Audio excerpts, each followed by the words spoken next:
Welcome to the Weekend Warriors podcast, where three small-town guys bring you candid and unorthodox conversations about life's most intriguing topics. Parker, you doing the intro? No, the fuck I'm not. No, I'm playing. Welcome back to the newest episode of the Weekend Warriors podcast. First things first, I'd like to apologize for the long hiatus, especially not saying a word about it. It's kind of happening.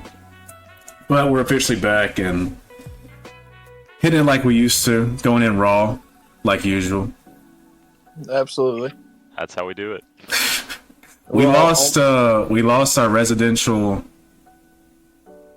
Christian, I guess, devout Christian, military man.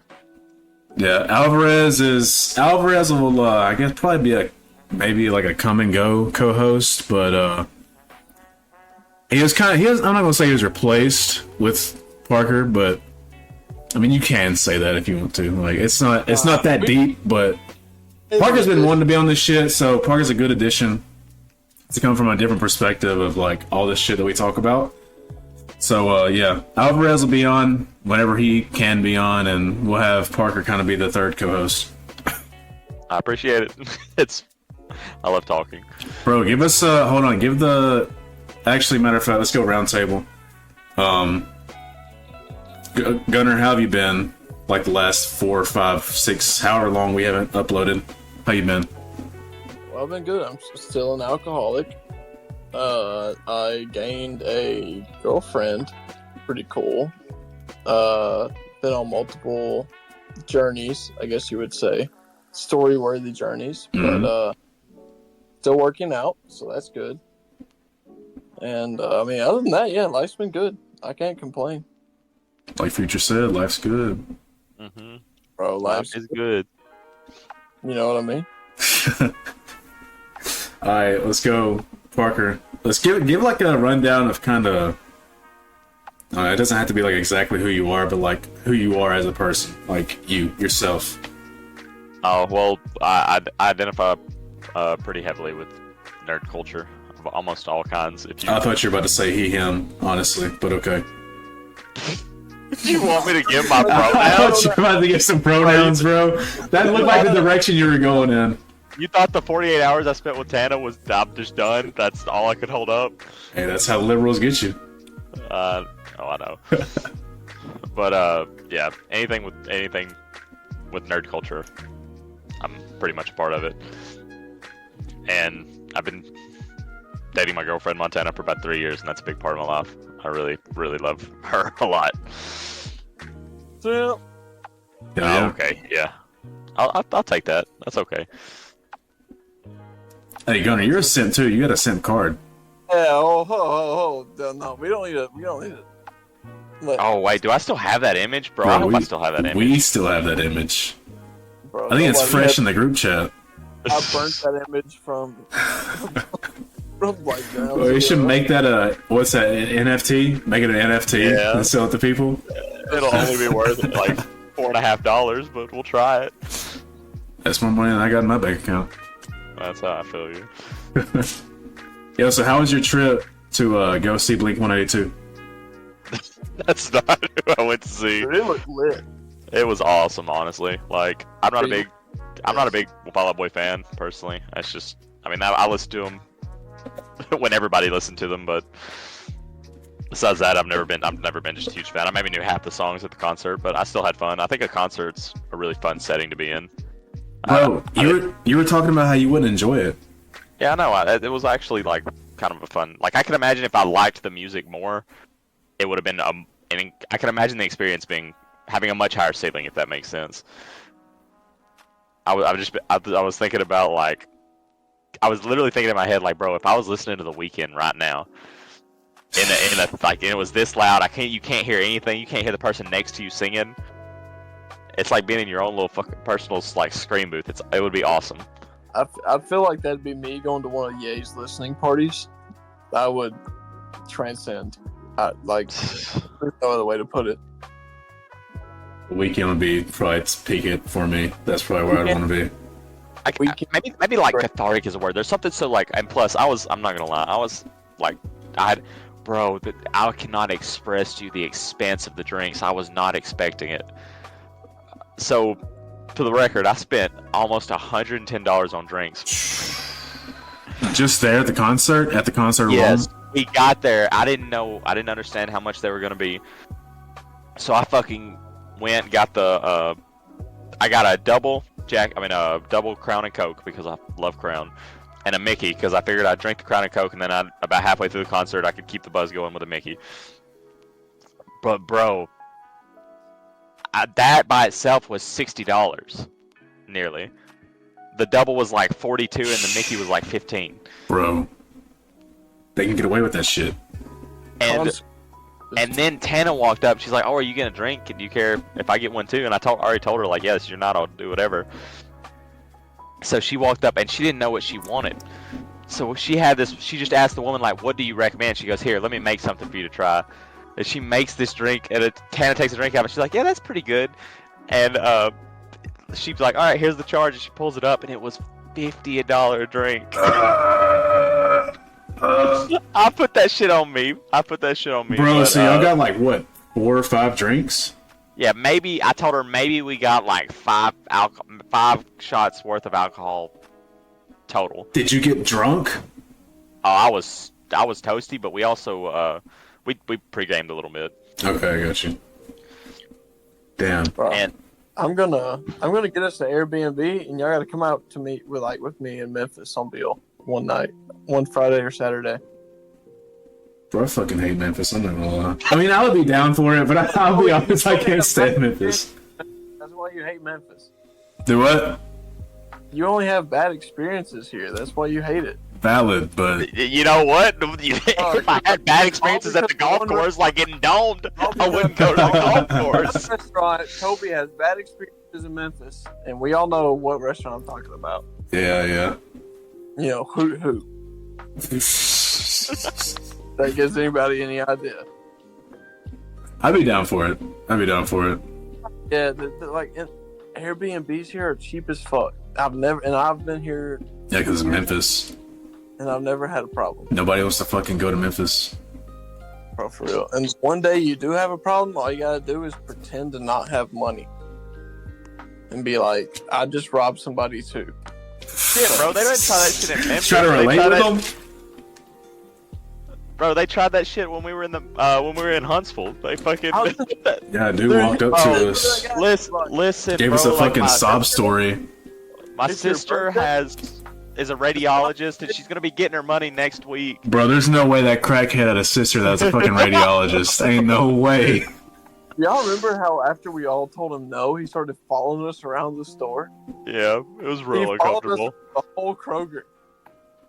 He's like, yeah, those boys have money. Look how many drinks are in their cart. Bro, I remember we seriously did have so much beer. Bro, he was talking to me. He came up to me first and said some shit, and I eventually was like, hey, that's fucking tough, bro. Like, that sucks. And then I, like, sicked him on you, Gunner, because I know you're fucking talkative, and you want to talk to him. So I just told him, like, hey, that guy right there, he's got you. Bro, he's just like, go talk to him. No, that shit was hilarious, though. We do need another trip, for real. Yeah. I just remember being like, yeah, you know, we just got here. None of us have cash. We only have cards. Hate it for you, but... I mean, that was facts, though. It really was. None of us had cash. It looked real bad, though, bro. We all had, like, a different kind of wine and, like, beer in the fucking cart. Yeah. Snoop Dogg champagne in the cart. That shit, dude, that shit sat on my shelf for, like, a good 7 months after getting it, because I never drank it. It was terrible. It was just a rosé, a real shitty rosé. Yeah, like $15 rosé.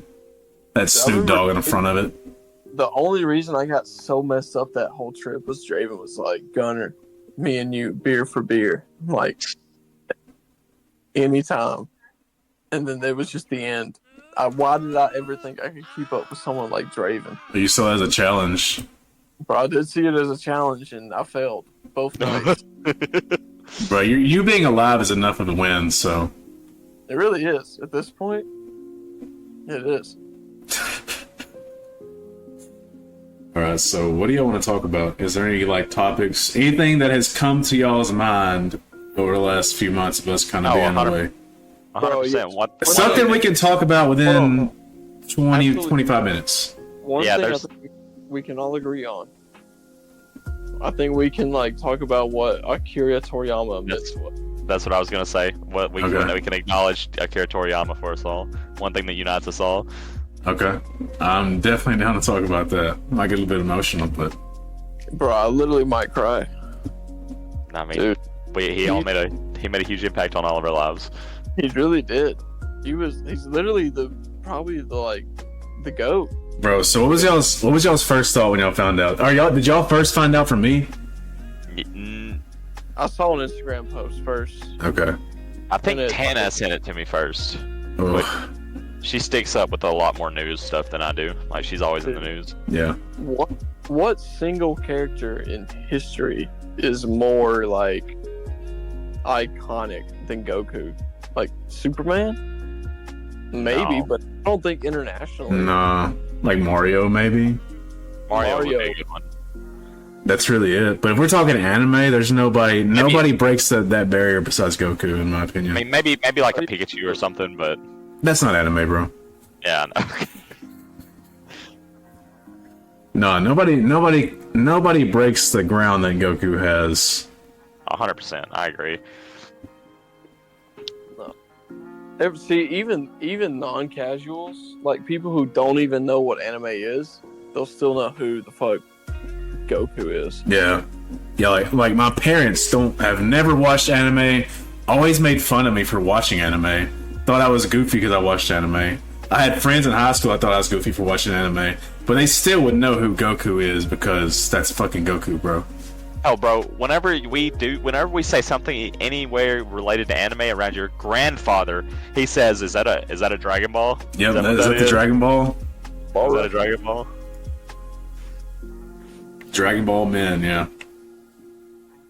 Yeah, bro, Akira Toriyama, bro, there's such a hole though, like, and it feels like there's such a hole in the anime and manga community. Like, knowing Akira Toriyama was around, it felt safe.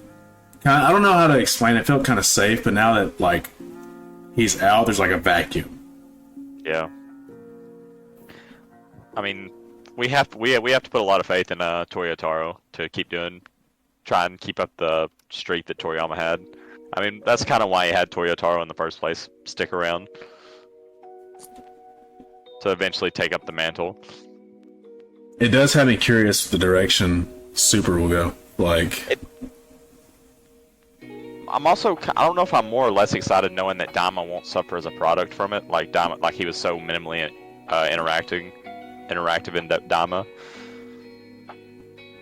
that kind of makes me feel better about the direction of Dragon Ball overall. Like, if they're doing Daima and it ends up being like decent, I would have faith that Dragon Ball Super in the future is probably in good hands. Especially when they start covering a lot of the more anticipated arcs that are coming up, stuff that broke the internet over and over again.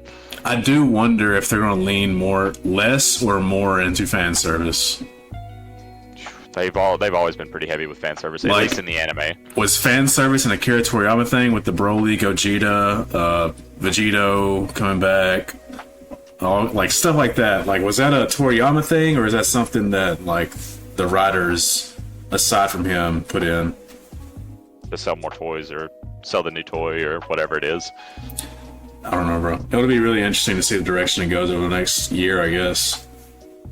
And especially if this means we get more Dragon Ball love, that's what it really matters. Like, as long as the product is loved and it's good, then everybody should be happy. See, me and you were talking about what if now that Toriyama's gone, what if like fucking Disney, some corporation comes through and like offers billions of dollars. It's like, hey, I'll buy this franchise from you. Yeah, now that Toriyama's not necessarily as much of a stalwart in his beliefs,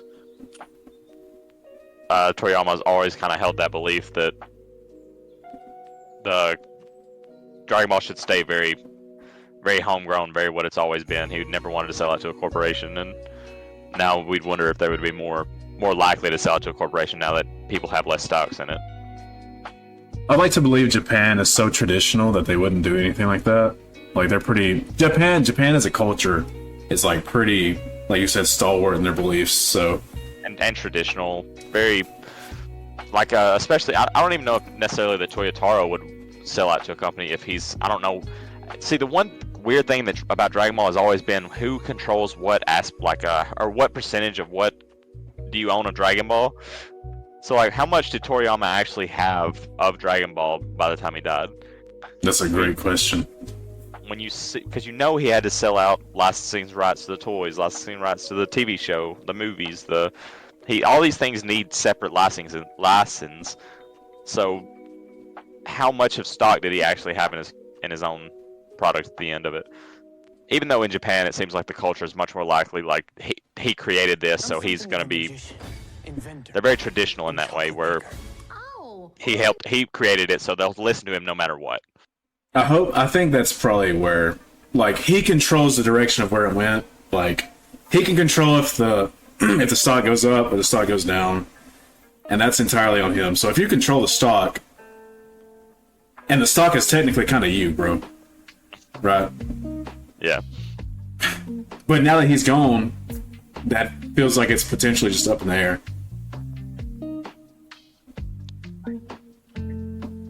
I mean, the trailer for Diamond looks awesome. It looks like, or personally to me, I think it looks awesome. I know a lot of people don't agree.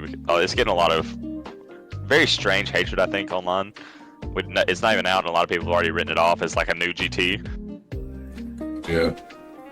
I don't know. I don't have high hopes for it, but I have belief in it. Like, I haven't lost hope in all of Dragon Ball as a foundation. Like, not even before Toriyama passed. Like, when I saw Daima, I didn't just assume the worst of it. Like, it looks good. Like, the animation looks fucking great.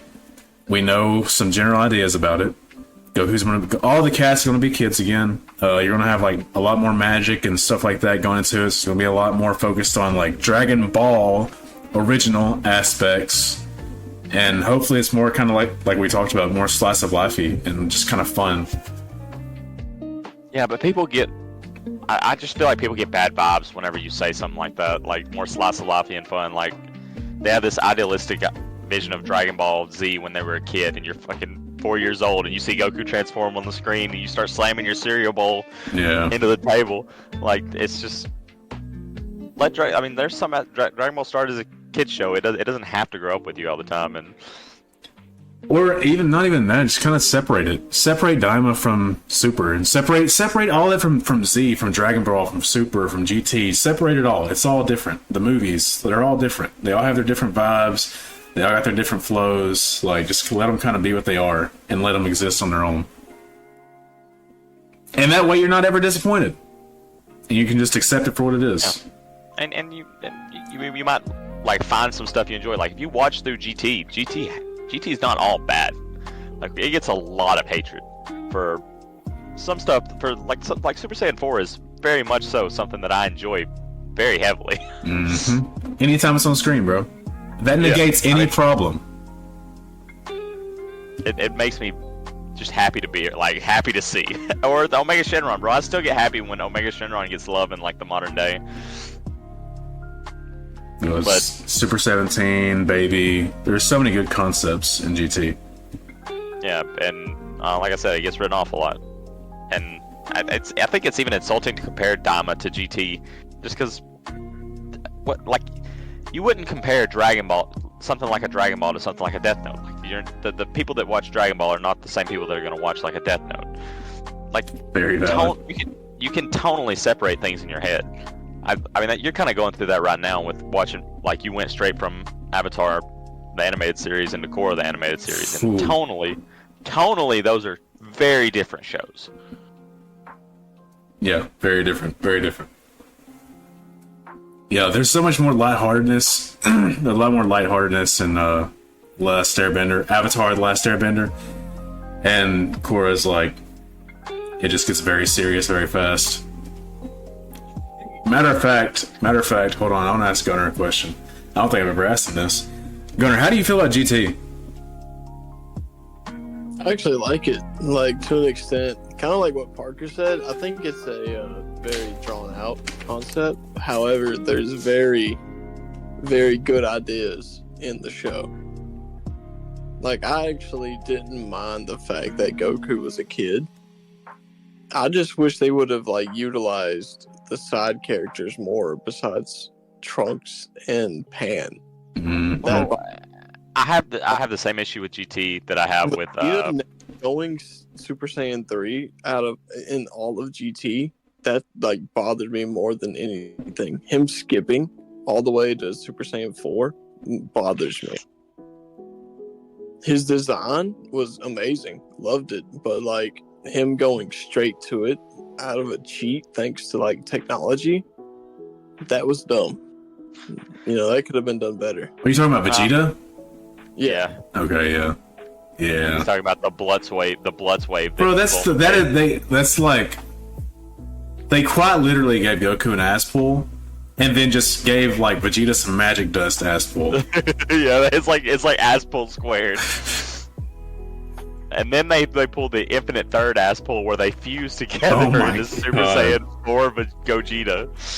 Like we always had this in our back pocket. How do y'all square up SSJ4 Gogeta versus Blue Gogeta? I consider him the same character. I don't compare the two, bro. Like the cockiness in both forms is. I mean, Super Saiyan 4 Gogeta has some of my favorite quotes of all time, just because they're so goofy. Like he's trying to play the hero so bad. You're asking who wins in a fight? Who wins in a 1v1? Super Saiyan Blue Gogeta from the Broly movie, or Super Saiyan 4 Gogeta from GT? Just those two characters. Yeah, those two. Personally, Blue like destroys.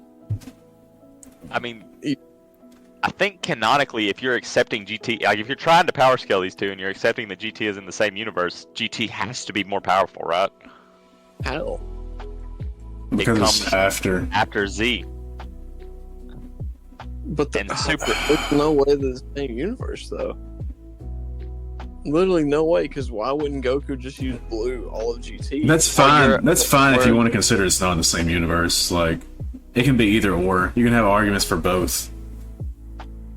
Yeah, we've just been talking about that. What they're trying to set up right now for the end of Super is Goku's Ultra Instinct being his new base form. So he's in Ultra Instinct all the time in his base form. Bro, that's 110% the direction I'll go with it. Then how are they gonna do GT all of GT with Ultra Instinct Goku? How would that be fair? I don't think GT's gonna be canon. No, GT's never been canon, but you're asking us to power scale. So Broly. Okay, let's say make a quick side note about Gogeta.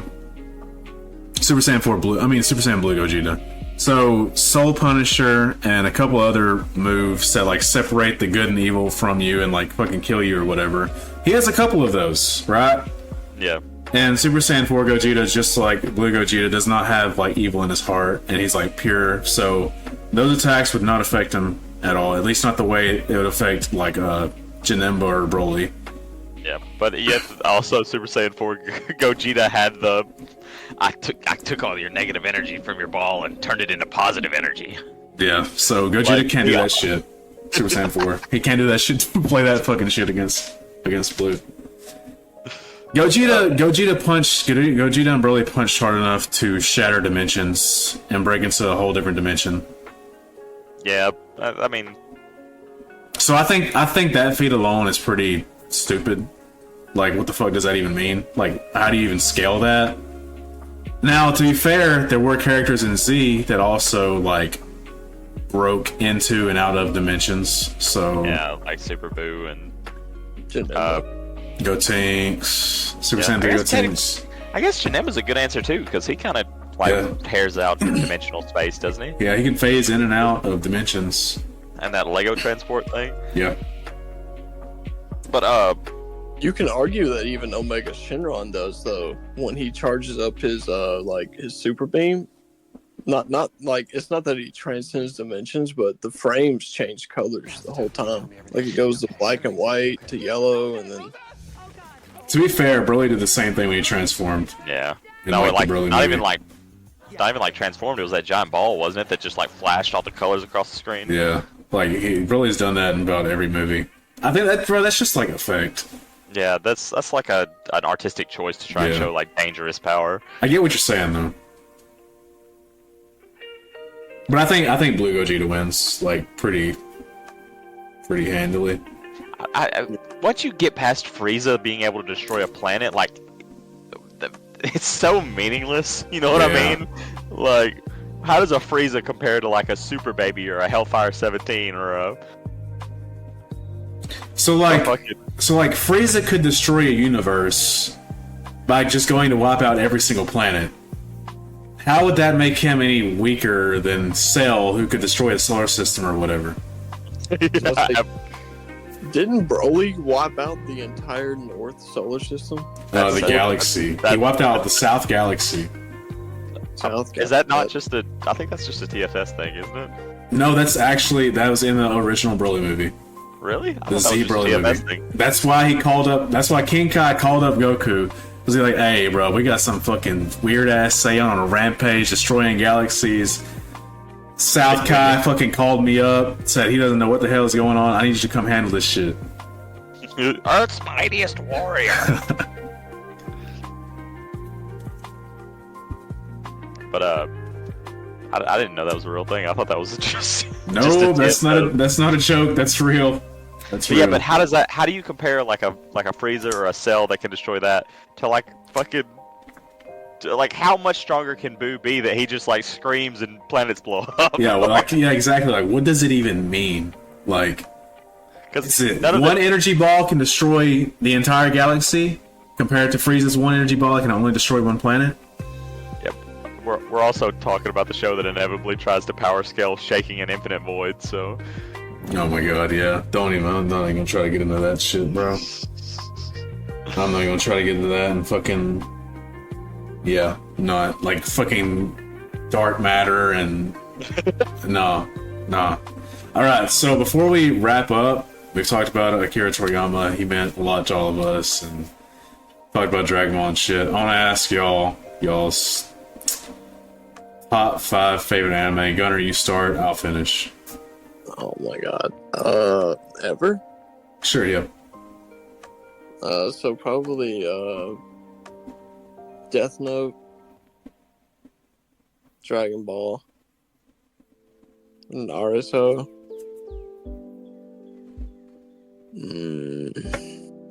4 and 5 are hard. Probably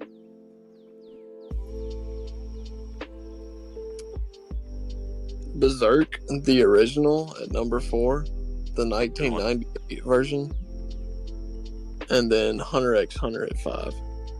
oh, you're gonna get lambasted for calling it Hunter x Hunter. That's exactly what I thought. I don't care. That's solid top 5. Solid top 5. Yeah, I agree.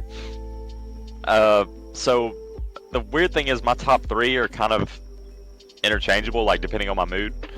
So I definitely watch more fights for my 2 and my 3. Like I go back and watch clips all the time, but I don't necessarily go back and watch it from beginning to end. Even though I did recently restart to watch from beginning to end.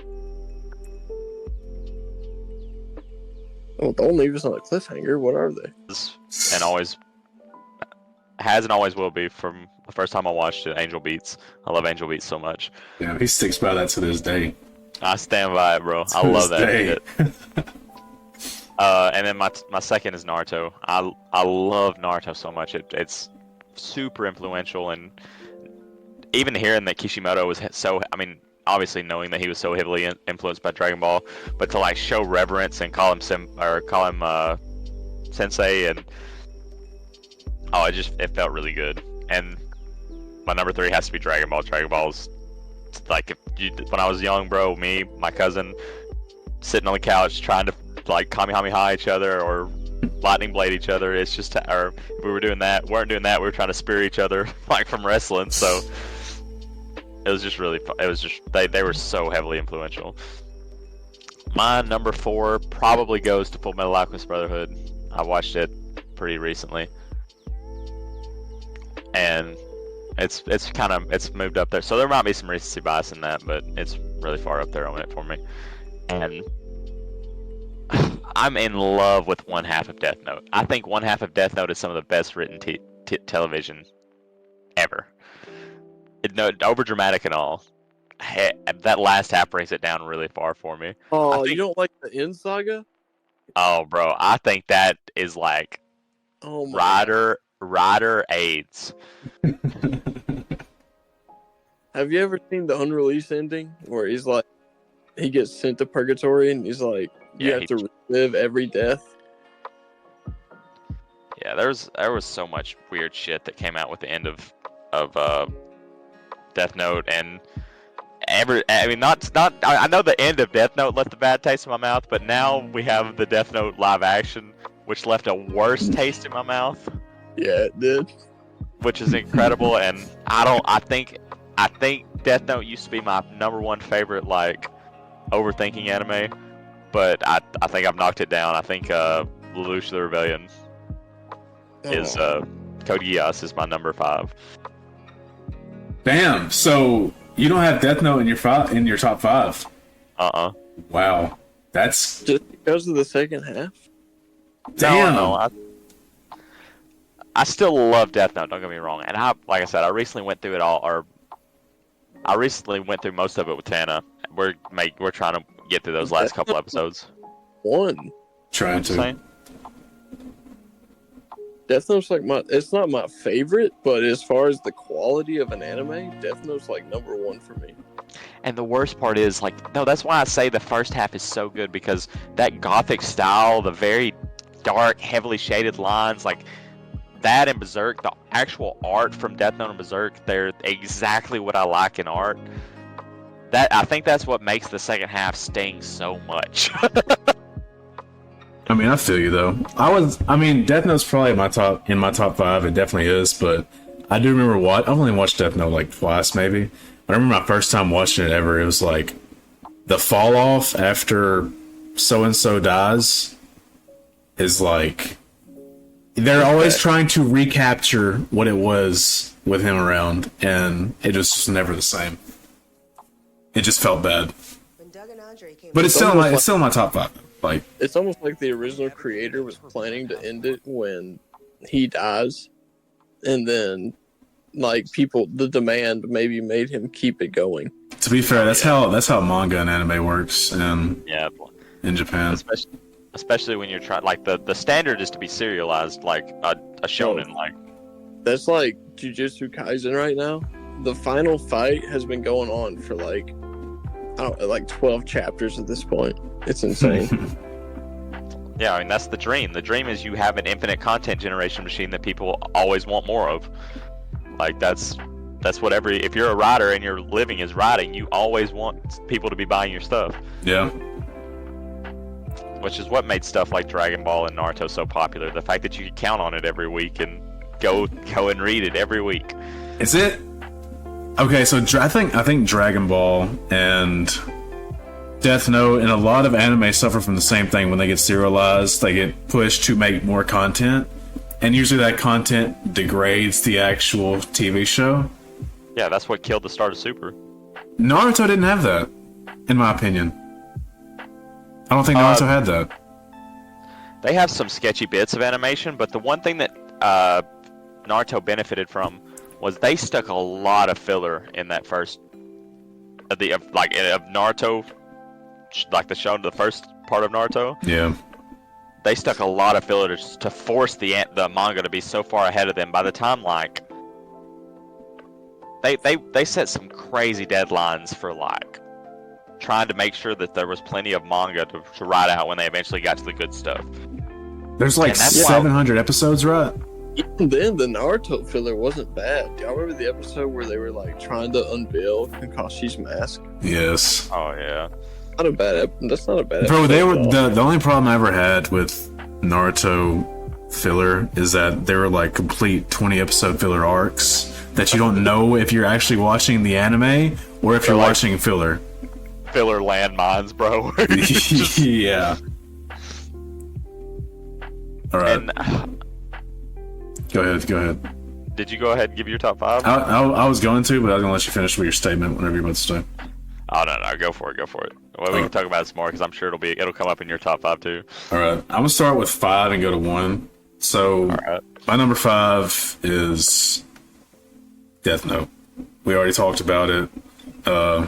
It was probably it could have been number one for sure in the first half of it. The movie's broken down into two. The animated movie is broken down into two movies, right? Yeah. Yeah. So like, let's say the first movie was like, could potentially be peak anime for me, and then the second movie is like pretty bottom tier. But the peak was so high that I can't leave it out of my top 5. So it's gonna be a slide in right there at number 5. Number 4. Bro, I wanted to do a top 5 and haven't even thought of an actual top 5. Let's see, what's number 4? Number 4. Bro, Sword Art Online. Okay, hear me out. I've never heard anybody have Sword Art Online in their top 5 ever. But Sword Art Online was like the first anime I got heavily into, aside from Dragon Ball. Aside from Dragon Ball, Sword Art Online, the first 3 seasons was the first anime I ever got like heavily into, and like I would say was slightly influenced by. Like I watched that shit during like my depressed fucking college days, and that's kind of what held me together during that time, bro. Like Sword Art Online, that was my shit forever. Kirito and the Black Swordsman. Yeah, the Black Swordsman. So good. Oh, you're talking about the actual black guy? No, Or are you talking about Kirito? Yeah, Kirito's nickname. Yeah. Yeah, he was a beater. The beater. The beater, but Yeah. yeah, no, I think Sword Art's solid. I'm one of those weirdos that likes Sword Art pretty much all the way through. Like, I miss a little bit on Olympium, but I like Sword Art pretty much all the way through. The entire concept of it fucking got me in. Like, getting yourself trapped, and so considering where we are now, kind of with technology, it's interesting to think of like, what if you did get fucking trapped inside some like nerve gear or whatever, like some VR headset, and you're trapped in this world forever, and if you die inside, you die outside. If the fucking nerve gear or headset gets taken off of you die too. Like, so you have to complete the actual game. I think that concept is so cool. I love the concept. I love the idea of it. Was there pitfalls? For sure. I agree. I think Sword Art is. I wouldn't fault anybody for putting Sword Art in their top 5. Alright, so number 4, we'll put in SAO. 3, I've recently gotten into within the last year and a half, 2 years, and I've really kind of entrenched myself with it. Jujutsu Kaisen, bro. I haven't even finished it. I haven't even completely finished JJK, but bro, JJK is fucking beautiful. All the ideas of how their powers work and shit, the jujutsu, like, I think that shit's awesome. The animation is amazing. The characters are fucking dope. Like, the enemies are dope. Like, everything's so cool about JJK. That's my most recent one I've kind of gotten into and been heavily into. So I gotta put that at number 3. Are you into the manga, or are you just into the anime? I've watched all of season 1, and I've gotten to season 2, maybe like episode somewhere through 5 and 8. I just have to go to my Crunchyroll. It gets much better. You have no idea. I haven't watched the movie, Dude, but I've heard the movie's great. It's low-key better than both season 1 and 2. That's what I've been told by everybody. Everybody's told me that. Let me, I don't want to spoil it for you, but in the manga right now, there's 2 main characters. The movie introduces you to the second main character. Yeah. So, like, the movie was actually released, like, comic-wise, the movie was released way before season 1 and 2. The movie is, like, the pilot of what JJK was supposed to be. It's weird, but the movie was technically, the story of the movie was released before the season 1 and 2 of JJK manga. Okay. Yeah, I knew that they introduced another main character in the movie. I knew that. That's all I know. I'm about to make Gunner real mad, bro. I I look at JJK about like I look at Demon Slayer. I think it's real pretty. I've seen all the awesome animated shots from it, bro. I just cannot bring myself to care. I felt the same way with Attack on Titan. I've to this day never finished Attack on Titan all the way through. Yeah, I'm not mad at you, but I don't like Attack on Titan either at all. Yeah. Like the animation just isn't good. I'll catch myself rewatching the first 10 episodes like every 3 months of Attack on Titan, and I can never get past that, so I can relate. But yeah, JJK is number 3 for sure for me. Like, I've just gotten into it. There's so much shit I love about it. So I think go ahead. Guess You already know what number 2 and number 1 is going to be. They're kind of interchangeable, but not really. I want to give an honorable mention first before we get an honorable mention that could be in the top 5, but technically can be, is Avatar: The Last Airbender. Yeah, Western animation is. Avatar: The Last Airbender could probably be number 1 if I really considered it anime like at heart, but I don't consider it anime at heart. We're Nickelodeon, basically. All right, number 2. Gotta go with Naruto. Definitely the second most influential anime I've ever watched in my life. It still consumes me to this day, bro. Like, I'll watch Naruto videos on YouTube like at least 2 or 3 a week on like power scaling and like the meaning of this and that and characters and all the in-betweens. But there's not many animes I've ever had consume me the way Naruto has. Not to mention it kind of gave you like your soul, like what are your soul characters? Like you identify with Kakashi so much. Like the Kakashi is for you what fucking Trunks is to me from Dragon Ball, where it's just like that's my guy no matter what he does. My fucking spirit anime character. Yeah, no matter what happens, that's my guy. Yeah, and I'll say this too. Like, Kakashi's probably my only character in anime. Like, I feel that way about. Like, just like there's an inherent attachment to him from the fucking day he showed up on screen that I ever even saw him. I remember like a season, like we'll say like 3 arcs in Naruto. You're like, Kakashi's my favorite character. Like, this is gonna be awesome. And I'm just sitting here thinking like, oh my gosh, bro, you're not even 2 most of the awesome badass Kakashi shit where he's going around actually messing with stuff. Bro, the first time I ever like realized I really liked Kakashi was before the Land of Waves. Was it before the bridge? Yeah, it's before the bridge. Yeah. It was before all that. But that scene of him doing the Raikiri, the scene where he copies Zabuza's hand signs for the Water Dragon Jutsu. All that stuff fucking sealed the deal. Kakashi of the Sharingan, fucking pulling out the Sharingan and doing all the hand signs. Oh my gosh, bro. Was he not the first character we ever saw with it? We saw Itachi technically with it first, because that was when Sasuke says like I'm here to kill a certain someone. Oh my god. Bro, I'll never get over that shit, bro. I'm here to kill a certain someone. It's like, bro, if you don't shut your little edgy ass up, bro. He's fucking 8. He's got beef with a 30-year-old. Like, Itachi put a need Sasuke through the wall. Oh yeah, bro, I love that shit. I had to save them. Anytime Itachi beat Sasuke's ass, I reveled in it, bro. I can understand Sasuke now, but I can't stand how he acted throughout like the original show. I hate it. I just think about like, I mean, all the memes that Itachi has given us by like Sasuke running at him with the Chidori and Itachi just catching him, slamming him into the wall, or Sasuke thinking later on that he's actually got Itachi and he just points over to the side. Itachi never got up out of his chair. Like, I'll never get tired.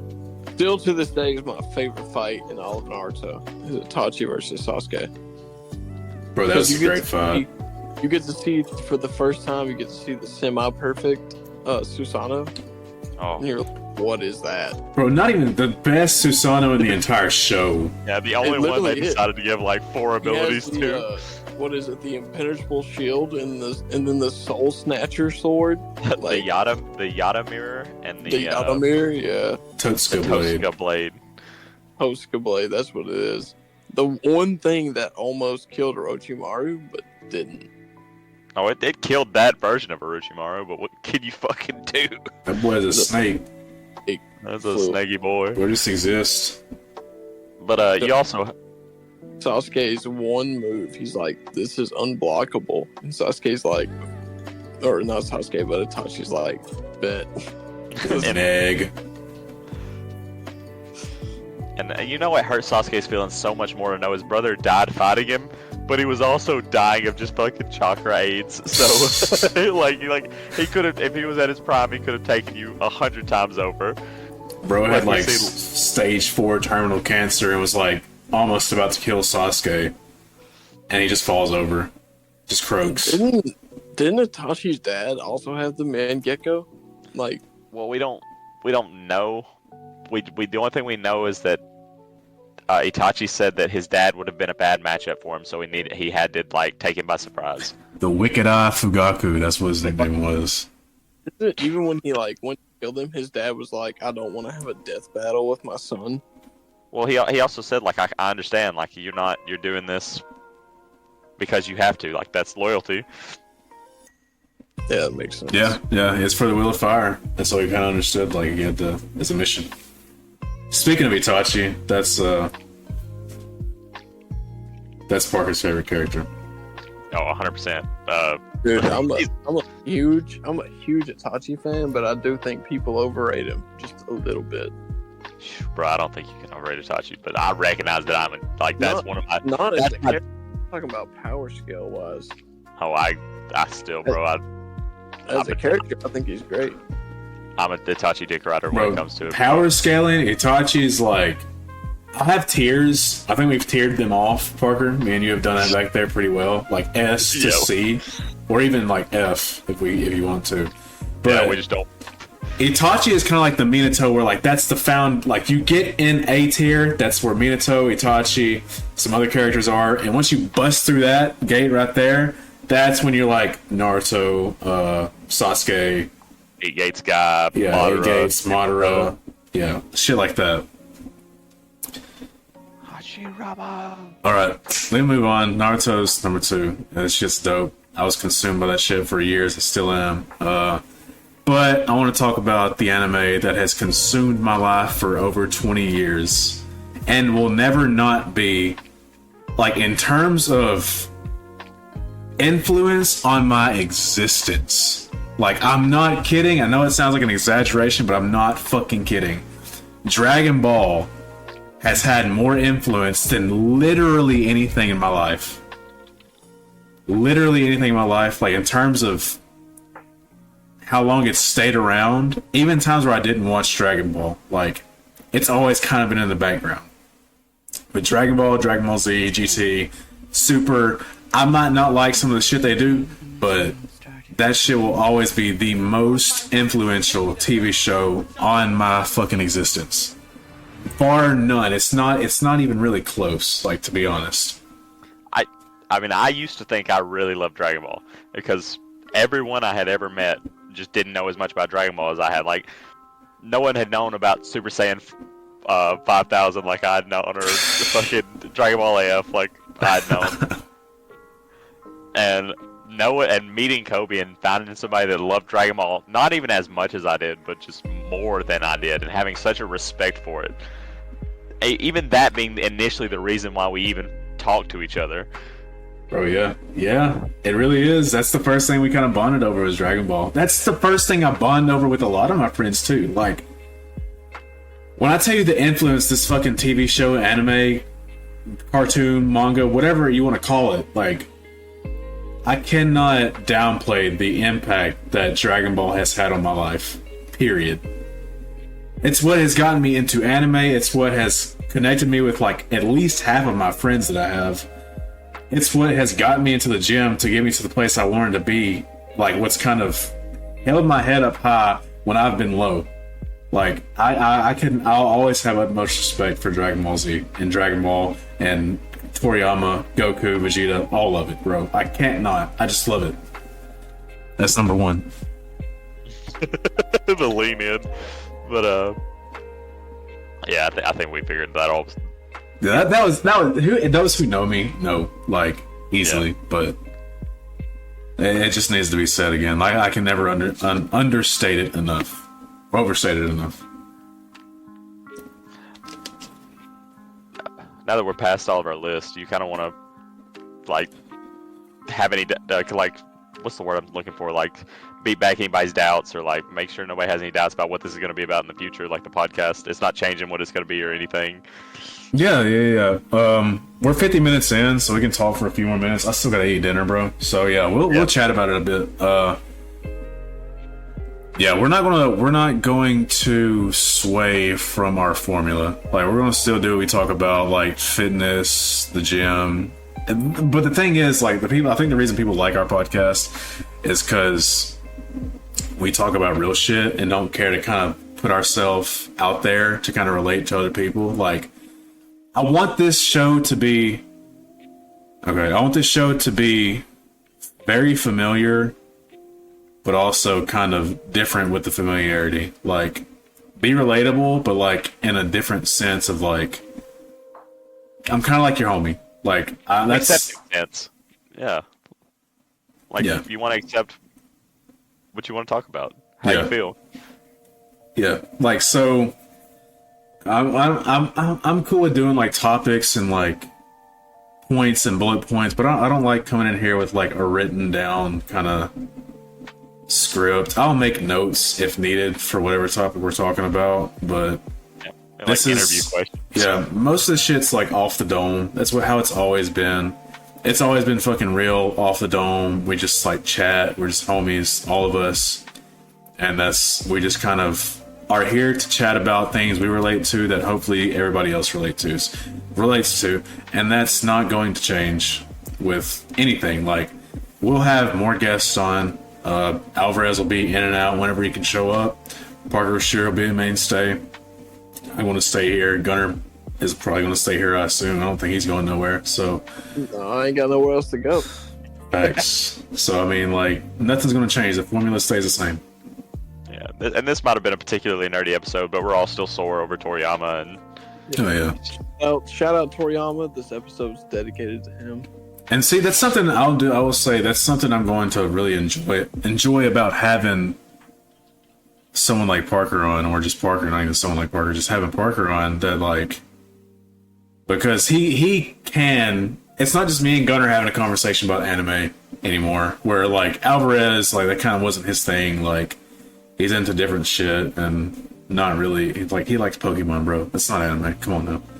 But like, I'm always gonna take shots at him for that. But I'm always gonna take shots at him for that shit. I'll never not. But I remember the first time we had dinner with Alvarez, and he said he was into Pokemon, and then you looked over at me like, "Don't get excited." That's not what he means.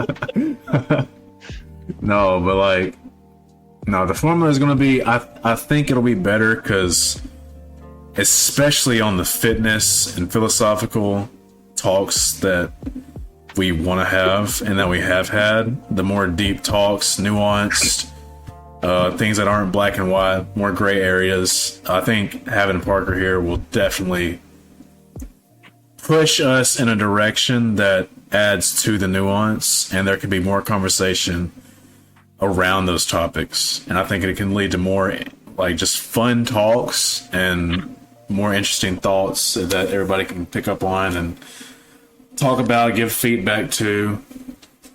I think it's gonna be great. Like, I really do. I think it'll be great. I enjoy doing it. I love talking, and I've always said somebody should get to hear what we say. Bro, seriously. Yeah, so that should probably be told. Like, me and Parker work together pretty much every fucking day. So, like, we're so used to each other. Like, I'm used to him the way I'm used to, like, living with my fucking brother, bro. Like, I know details about him that most people don't know. He knows details about me that most people don't know. Like, we're tight like that. So if there's like inside jokes between me and him, or like inside knowledge between me and him, just know like we see each other every damn day. So It's always baffling. It's how much we've actually talked about over like 8 years or so. And there's always new shit to talk about too. So I mean, yeah, I've been saying. I mean, we've practiced having conversations for as long as we can. I mean, how much harder could it be? but that's the thing too. Like I wouldn't say I'm much of a talker. Like I'm usually pretty quiet. And, like don't really care about talking. But Parker has definitely gotten me out of my shell when it comes to like willing to speak on like actually serious, nuanced topics that like shouldn't be watered down by whatever the fuck. He's gotten me into shit like that. Like so, it's exciting. I hope everybody that listens is fucking excited because I'm excited, and I hope all the guys are excited about the direction it's going. Oh, by the way, update.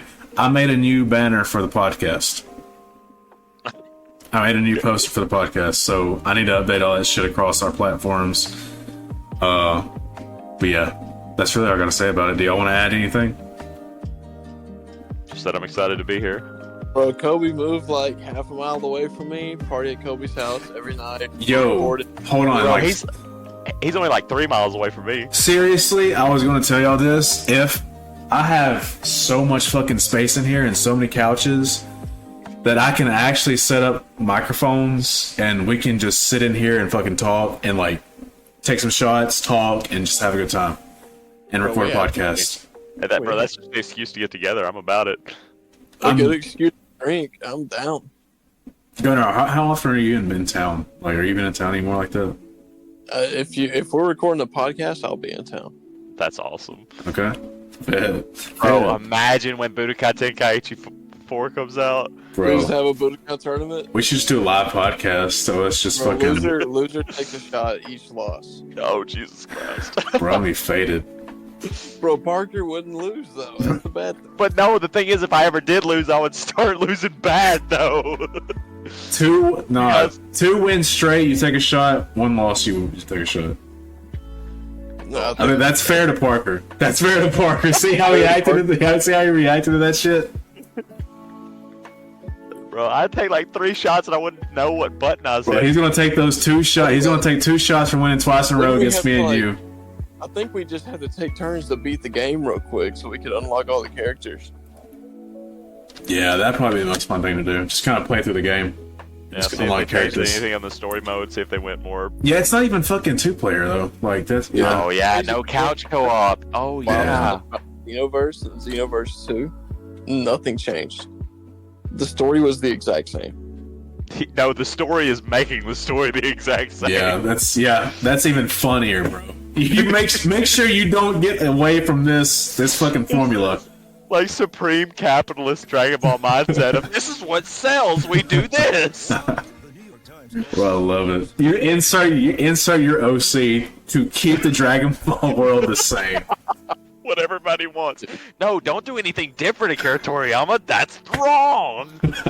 To this day, I think the best Dragon Ball game ever, not ever, but like the best Dragon Ball game recently was Raging Blast 2. That came out with the movie. You say recently, like that shit wasn't 15 years ago, bro. It's a good one, does right? Well, I agree. Raging Blast is probably like the best of New Budokai Age, Tenkaichi. Yeah, the Budokai Tenkaichi formula, like 3D, kind of open environment or whatever. Yeah, that Yeah, like shit an did arena great. fighter. Yeah, that was peak. Bro, we can't start getting into Dragon Ball video games. We'll go for another hour. Yeah, we kind of do just sign off. It's good though. I won't lie. Xenoverse 2 was good. So Kakarot, like I feel like everybody left Kakarot to go back to Xenoverse 2. So I think Kakarot's great. For people who want to play Kakarot. Sorry. For left science, my bad. I don't know. I have hope though for the new one. I think it'll be good. We'll see. We'll see. Well, they have to. Like for Akira Toriyama, they would be doing him a disservice if it No, wasn't bro, good. Dama's already fully written and animated like way before Toriyama died. Like, Look, I've talked to Parker about this. Don't fucking have any crazy expectations. Take it for what it is. And if it's just straight up a bad game or it's a bad anime, then it's fucking bad. But let's not try to compare it to something or another. Just let it be what it Yeah. is. It's like the new Avatar, bro. Don't hold the original Avatar, or don't hold it against the original Avatar. That'll be a topic for next week. Gunnar, have you watched the new Avatar? No, I have not. You should bro. absolutely watch it. Watch the live action if you haven't. I'll start watching it tonight. I will. All right. All The right. live action? Yeah, live action on Netflix. It's there now. It's only 8 episodes. Hour long. For the pod. Yeah, you can understand what hour long episodes and 8 episodes can do to a 24 episode long series. 1 minute. Yeah, like- yeah. You can imagine how that works, but yeah. Yeah, I'm ready. Watch it. We'll talk about that shit next week. We need to sign out because it's been an hour. So yeah. Hope y'all enjoyed this podcast. Tune in next week. We'll be out. Probably upload this tomorrow, Friday maybe. So we'll see about it. Yeah. Love you guys. We'll Peace drop out. We'll drop this No. pod when Kanye drops Vultures too. That's not happening.